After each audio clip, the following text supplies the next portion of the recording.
Hello বন্ধুরা, good morning সবাইকে। তো বজালি জেলার ছোট্ট গ্রামটাকে স্বাগত। আজ বানাবো আমি তিন মিশালি সবজি।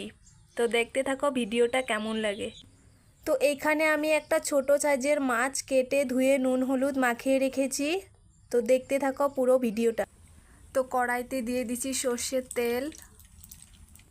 ভালো করে মাছগুলো ভেজে নিব।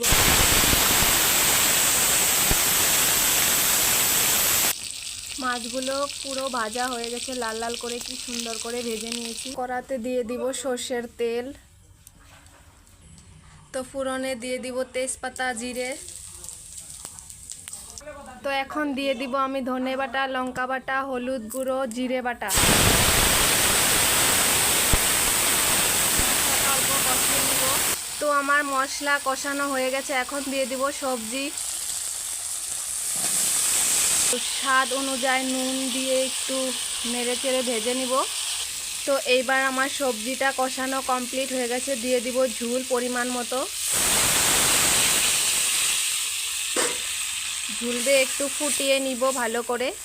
তরকারির ঝোল এখন ভালো করে ফুটে গেছে, দিয়ে দিব মাছটা দিয়ে একটু নেড়ে চেড়ে নিব। তো ঝোল এখন ভালোভাবে ফুটে গেছে, এখন দিয়ে দিব জিরে তেজপাতা বাটা দিয়ে একটুখানি ফুটিয়ে নিব। তো কার কার এইভাবে মাছের পাতলা ঝোল খেতে ভালো লাগে লাইক কমেন্ট করে আমাকে বলবে। তো আমি আবার এরকম পাতলা ঝোলের রেসিপি নিয়ে আসবো। ঠিক আছে, টাটা, বাই বাই।